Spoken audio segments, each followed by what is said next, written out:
अरे राम राम राम राम। इतनी जोर की बारिश हो रही है।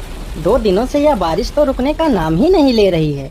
मुझे लगता है अब जल्दी ही मेरी छत से पानी टपकने लगेगा।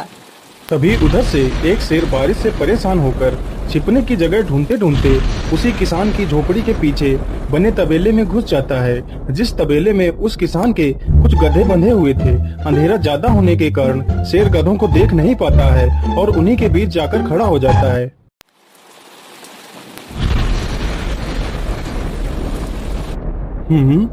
यहाँ से तो किसी मनुष्य की आवाज आ रही है।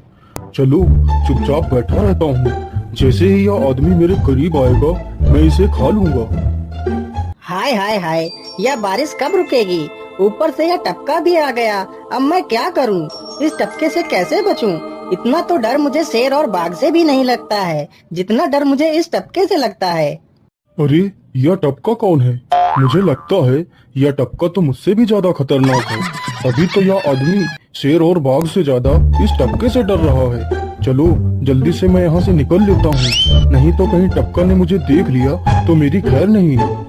ओहो, अब मैं इस टपका से कैसे बचूं? चलो जल्दी से मैं अपनी मौसी के घर चला जाता हूँ।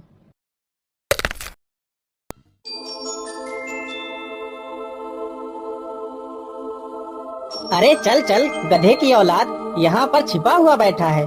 अरे चल जल्दी। अरे ये क्या, जिसका डर था वही हुआ। यह टपका तो मुझ पर हावी हो गया।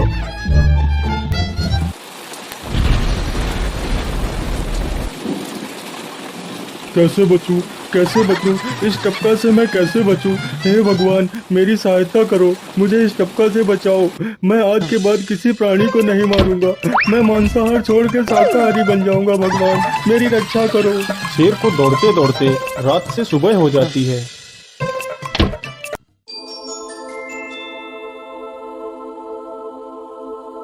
अरे देखो देखो, यह तो शेर की सवारी कर रहा है।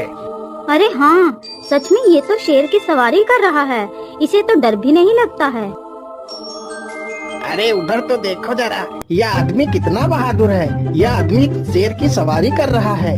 जिस शेर को देखकर हमारी धोती आगे से गीली और पीछे से पीली हो जाती है, यह तो उसकी सवारी कर रहा है। ये गांव के लोग भी ना पागल हो गए हैं जो इस गधे को शेर। अरे बाप रे, यह तो सच में एक शेर है। हे भगवान मेरी रक्षा करो, शेर तो मुझे खा ही जाएगा। राम राम राम राम राम। अब क्या होगा? इस शेर से कैसे बचूं? अरे यह तो एक बरगद का पेड़ है। यही अच्छा मौका है, जल्दी से इस बरगद की जड़ पकड़कर ऊपर चढ़ जाता हूँ।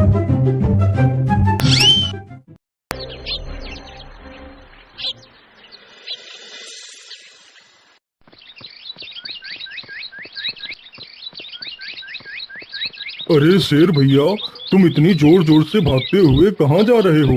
आप तो बहुत डरे हुए लग रहे हो। आप तो जंगल के राजा हो, आपको किसका भय है? टपका, वो टपका मेरी जान के पीछे पड़ा है। अरे शेर भैया जरा मुझे बताओ, वो टपका है कहाँ? अरे भालू भैया, वो टपका मेरी पीठ से उतरकर उस बरगद के पेड़ पर चढ़ गया है। उसने मुझे रात भर खूब दौड़ाया है। वो तो भगवान का शुक्र है कि मैं जिंदा बच गया। चलो शेर भैया, मुझे उस टपके के पास ले चलो, जरा मैं भी तो देखूं आखिर ये टपका है कौन।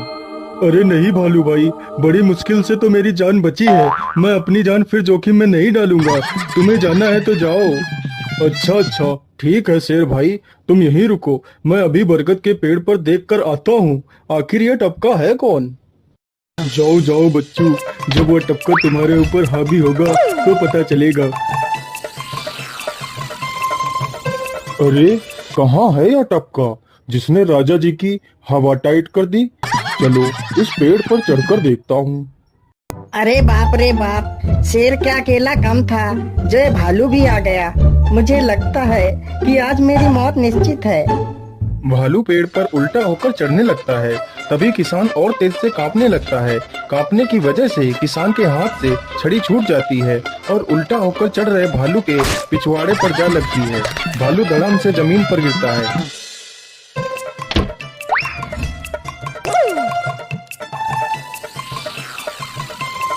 मुझे लगता है अब शेर और भालू दोनों भाग गए हैं। चलो अब जल्दी से यहाँ से निकल लेता हूँ। सारे राज्य में यह बात फैल गई कि हरिया किसान बहुत ही बहादुर है और वह शेर की सवारी कर लेता है। धीरे धीरे यह बात राजा तक पहुंच गई।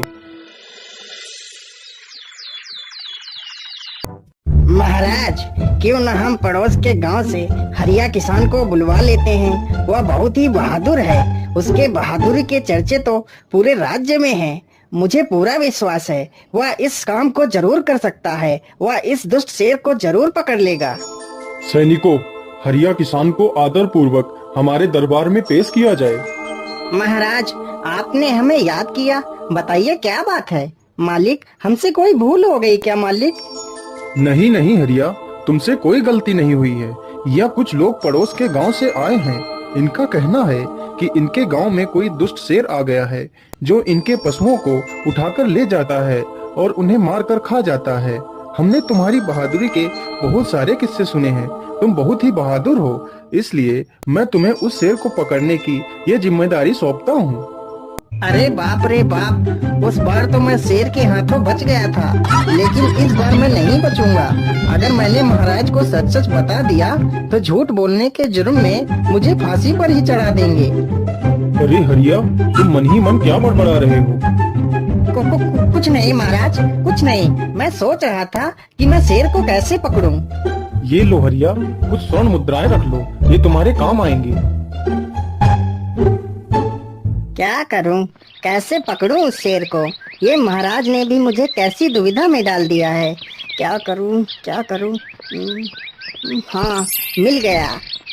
फिर हरिया बाजार से एक रस्सी और एक जाल तथा एक बकरी खरीद कर लाता है। चलो जल्दी से, मैं यहाँ पर एक गड्ढा खोद देता हूँ।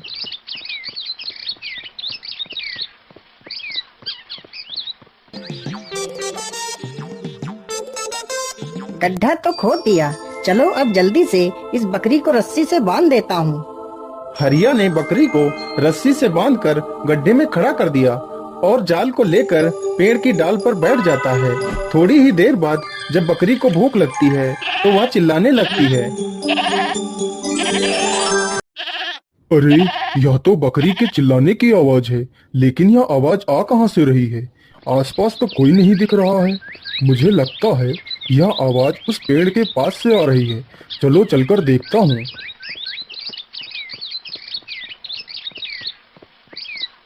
अरे वाह, आज तो शिकार मेरे पास खुद चलकर आ गया। शेर तुरंत ही बिना देर किए हुए गड्ढे में छलांग लगा देता है। तभी किसान तुरंत ही बकरी को ऊपर खींच लेता है और जाल को गड्ढे के ऊपर गिरा देता है। शेर गड्ढे में ही फंस जाता है। यह देखकर गांव के सभी लोग बहुत ही खुश हो जाते हैं।